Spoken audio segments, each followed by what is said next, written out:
Hi, it's Story with Taitland Studio. Welcome back to another episode, and in today's video I will be building a white oak dining table.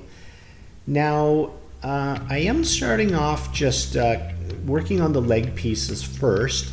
Now I have some boards and I'm just cutting them to a rough length of 30 inches.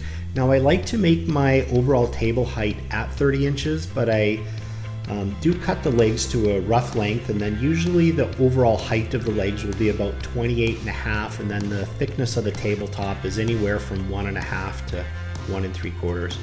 So yeah, I'm just cutting them on the miter saw, but that blade ends up pinching, so I have to get the mallet and just tap that blade out. But after I do that, I'm just moving on to the jointer here and running all those pieces through. Now I do the face on one of the sides, and then I do the edge to square up the edge. And after that jointing process, I do move over to the planing process, and I take each one of those pieces and I run them through. And then after I've run all those pieces through, I will raise the bed to basically cut another section off on the top, so it's a nice even consistency thickness of all those leg pieces. Now after all those leg pieces are done, I'm just arranging them here so that the grain will alternate on the end grain, so that the rings are up on one piece and then down on the other piece and then up, and then I alternate that back and forth. And what that does is it just keeps that panel straight over the lifetime of basically the table or any wood project that I do make.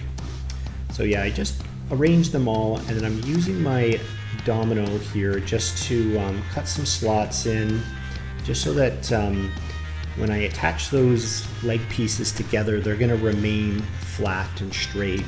Because what happens is if you use clamps and you attach that glue, sometimes those boards have a tendency to slide up and down. Now there are other ways to get around that. You can use a biscuit joiner or some cauls just to keep those flat, but I have a domino, so I just use that, and it adds a little bit of time in putting in those slots, but when it comes to the sanding process later, it's nice and straight. So here I am just putting them in the clamps, and just put them in, and once I tighten them up, I just do a nice even pressure, and there's some glue squeeze out there, and I just get a little package of baby wipes. That's my little trick, and I just like to wipe that glue squeeze out just so that down the road it's a lot easier. And so here I am just cutting the stretcher piece. That's the piece that connects those two vertical legs, and I'm just running that through the jointer, and just kind of running it back and forth here, and I'm checking the board and making sure I can get it nice and straight, and just fiddling with the machine.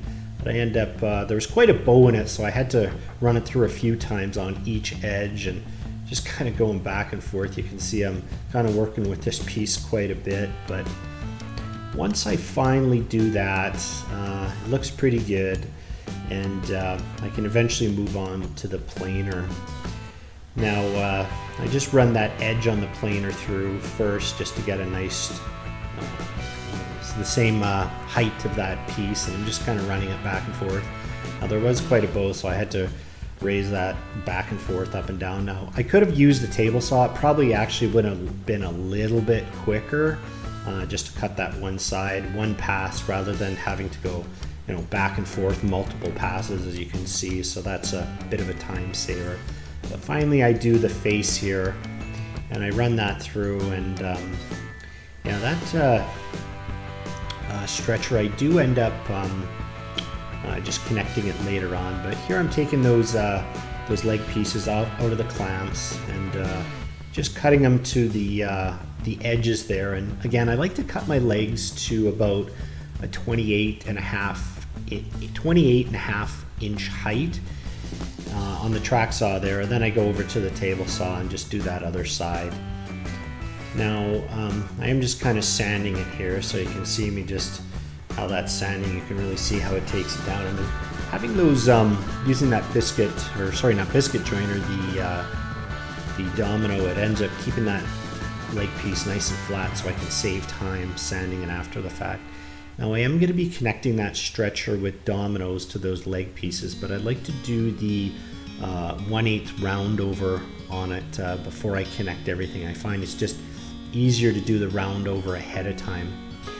And here I finally end up gluing the stretcher to the legs there, and I just used some the domino machine, and yeah, I just glued it up.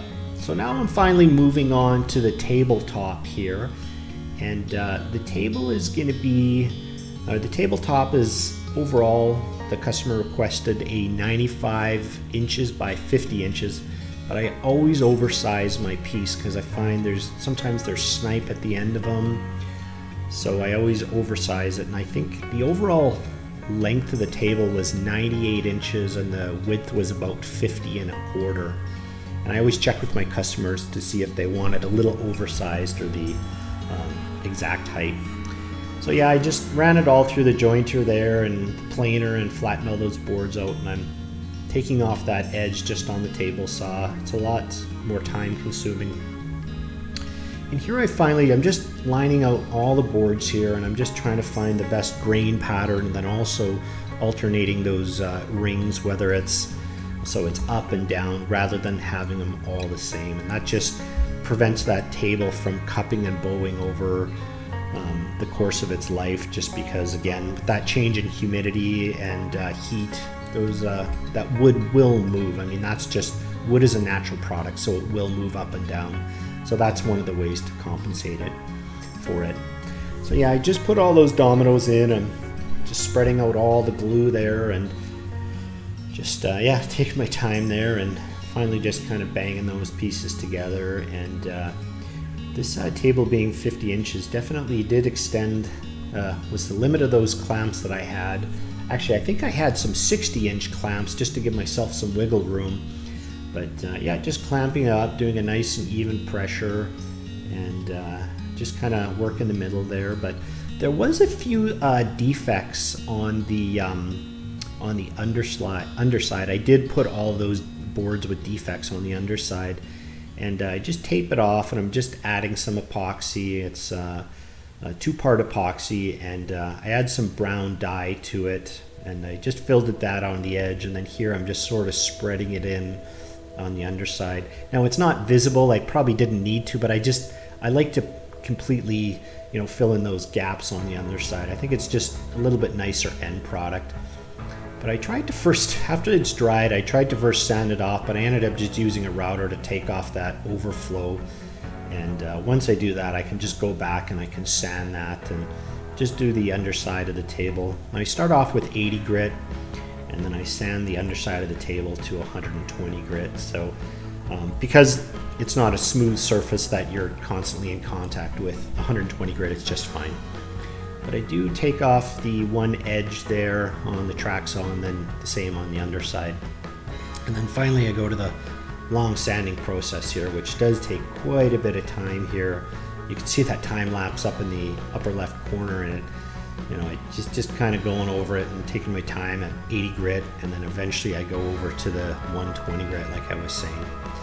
After I do that, I do use a round over on the edge, and I like to use a 1/8 round over for modern furniture. I find it keeps a nice crisp edge, but it's still nice and smooth.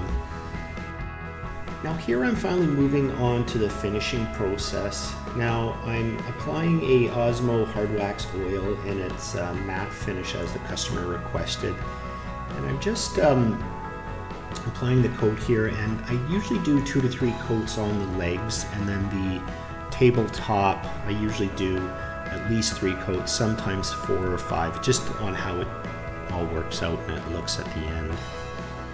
And then I do apply the finish to the underside there, and I just sort of spread it out. I've got this big 11-inch polisher, and I just work that in, and it makes really quick work of rather than having to do it by hand. So it goes by really quick, and it's nice and even.